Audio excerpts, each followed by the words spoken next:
এই ইমামে রব্বানী দরবার শরীফ মাজার ব্যবসা করে না। এখানে মানুষ আসে মাজার জিয়ারতে।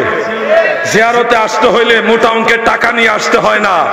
এখানে মাজার ব্যবসা হয় না। এটা মদিনাওয়ালার আদর্শ শিক্ষা দেওয়ার প্রাণ কেন্দ্র। ঠিক না ঠিক? দেখেন অসংখ্য আলেম স্টেজে বসে, এগুলো ছোটখাটো আলেম না। আমাদের দেশে অনেক বড় বড় মুফতি আছে, আল্লামা আছে, সূরা ফাতিহা শুদ্ধ করে পারে না। বহু আল্লামা আছে নিজের নাম আরবিতে লিখতে পারে না। এরকম বহু আল্লামা স্টেজ ভর্তি থাকে। ওই স্টেজ আর এই স্টেজে রাত দিন আর আকাশ পাতালে বেশ কম। এই জন্য আপনাদের বলছি, ইমামে রব্বানী দরবার শরীফ সহ বাংলাদেশে যত সুন্নি আকীদার দরবার আছে, প্রত্যেকটা দরবার মদিনাওয়ালার পক্ষের দরবার। সেই দরবারগুলিকে সম্মান দিয়ে চলবেন। তবে ওই দরবার থেকে দূরে থাকবেন যেই দরবারে আল্লাহর হাবিবের সাহাবীদের সমালোচনা করা হয়। আমিরে মুআবিয়া রাদিয়াল্লাহু আনহু আল্লাহর রাসূলের সাহাবী, সেই আমিরে মুআবিয়া রাদিয়াল্লাহু আনহু সহ নবীজির যে কোনো সাহাবীর সমালোচনা যারা করে তারা আর যাই হোক সুন্নি হতে পারে না। একটা সমালোচনা হয় সিলেট অঞ্চল থেকে আল্লামা বাহাদুর শাহ মুজাদ্দিদি আল আবিদি হুজুর কেবলা সম্পর্কে, যে হুজুর নাকি নবীজির নূরের বিষয়ে শিরক করেছেন। তিনারা দাবি করেন যে আল্লামা বাহাদুর শাহ হুজুর তিনি নাকি বলেছেন আল্লাহর জাতের অংশ দিয়া নবীজিকে সৃষ্টি করেছেন। আমার অনুরোধ, আবেগের ঠেলায় ঝুঁসে হিংসাত্মক মনোভাব নিয়ে কথা বলবেন না প্লিজ। সেই রেকর্ডগুলি আমরা শুনেছি। হুজুরের বক্তব্যটা ছিল এরকম, আল্লাহ তাআলা বলেছে আমি আমার নূর নিয়া, মানে আল্লাহর নূর নিয়া বললাম যে কুনি মুহাম্মদ, হে নূর তুমি আমার হাবিব মুহাম্মদ মুস্তাফা সাল্লাল্লাহু আলাইহি সাল্লাম হয়ে যাও। তারপরে নবীজি হয়ে গেলেন। তো এই যে নূরে মুহাম্মাদি থেকে বাশারে মুহাম্মাদি, এই কথাটা মুজাদ্দিদ আল ফিসানি রাহমাতুল্লাহ আলাইহির মাকতুবাত ইমামে রব্বানির মধ্যে আছে, আরো বহু কিতাবের মধ্যে আছে। বাহাদুর শাহ হুজুর তিনি কিন্তু বলেনি যে আল্লাহর জাতের অংশ নিয়া নূরে মুহাম্মাদি বানাইছে। হুজুর বলেছে আল্লাহর নূর নিয়া বলেছেন যে তুমি মুহাম্মদ সাল্লাল্লাহু আলাইহি সাল্লাম হয়ে যাও। তো আল্লাহর নূর বললেই যে আল্লাহর জাতের অংশ বোঝায়, এই কথা আপনারা এক লাইন বেশি করে বুঝতে যাচ্ছেন কেন? এই যে এক লাইন বেশি করে বুঝতে চাচ্ছেন, এখানেই বোঝা যায় আপনারা হিংসা করে কথা বলতেছেন। আল্লাহর নূর নবীজি, এটা অবশ্যই বলা যাবে।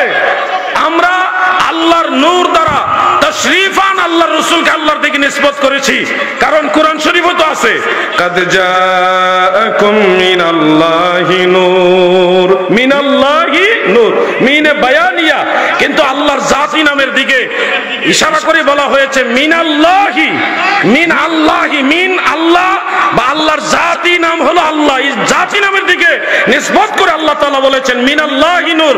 ওই মিনাল্লাহি নূর থেকে হলো নূরুল্লাহ, বাইতুল্লাহ, রূহুল্লাহ, ঈসা নবী রূহুল্লাহ, আল্লাহর রূহ। এটা তাশরীফান বলা হয়েছে, হাকিকাতান নয়। হাকিকতে আল্লাহর রূহ আছে বিশ্বাস করা যাবে না, কিন্তু তাশরীফান রূহুল্লাহ বললে কোনো অসুবিধা হবে না। বাইতুল্লাহ আল্লাহর ঘর, হাকিকতে আল্লাহ থাকার জন্য কোনো ঘর লাগে না, কিন্তু তাশরীফান বাইতুল্লাহ বললে কোনো অসুবিধা হয় না। হাকিকতান আল্লাহর কোনো অংশ নাই, টুকরা নাই, জুজ নাই, কিন্তু তাশরীফান যদি বলা হয় মুহাম্মাদুর রাসূলুল্লাহ সাল্লাল্লাহু আলাইহি সাল্লাম নূরুল্লাহ, আল্লাহর নূর, তাহলে বেলা শাক এটা কোনো অসুবিধা নাই। জায়েজ, জায়েজ, জায়েজ। এই বিষয় নিয়ে কেউ যদি ইলমি মুকাবালা করতে চান, মারামারি না, আমরা জঙ্গি নই, আমরা সুন্নি মুসলমান। ইলমি মোকাবেলা যদি কেউ করতে চান, ওয়েলকাম। আলাউদ্দিন জিহাদি আছে, আসেন, সম্মানের সাথে ইনভাইট করলাম। কাদা সুরাসুরির জন্য না, পাগলামি করবেন না। আমরা আকীদা ভালো মতোই জানি। এই বাংলা ভারতে আকায়েদের খেদমত যারা করেছে, যাদের কাছ থেকে আপনারা আমাদের মুরব্বীরা আকীদায়ে আহলে সুন্নাত ওয়াল জামাত শিখেছে, তাদের মধ্যে শীর্ষস্থানে যাদের নাম, তিনি আল্লামা আবেদ শাহ মুজাদ্দিদি। ঠিক না বেটে? কার উসিলা শিরনি খাও ভুলে গেছো? আমাদেরকে আসছে আকীদা শিক্ষা দিতে। প্লিজ সম্মানের সাথে বললাম, বিনয় এবং নম্রতার সাথে বললাম, বাড়াবাড়ি নয়। এটা এমন নয় যে কথা কাটছাট করে দিবেন, রেকর্ডের কথা। আমি কথা বলছি, কতগুলি ক্যামেরা দিয়ে রেকর্ড হচ্ছে, বাইরে মোবাইল দিয়ে রেকর্ড হচ্ছে।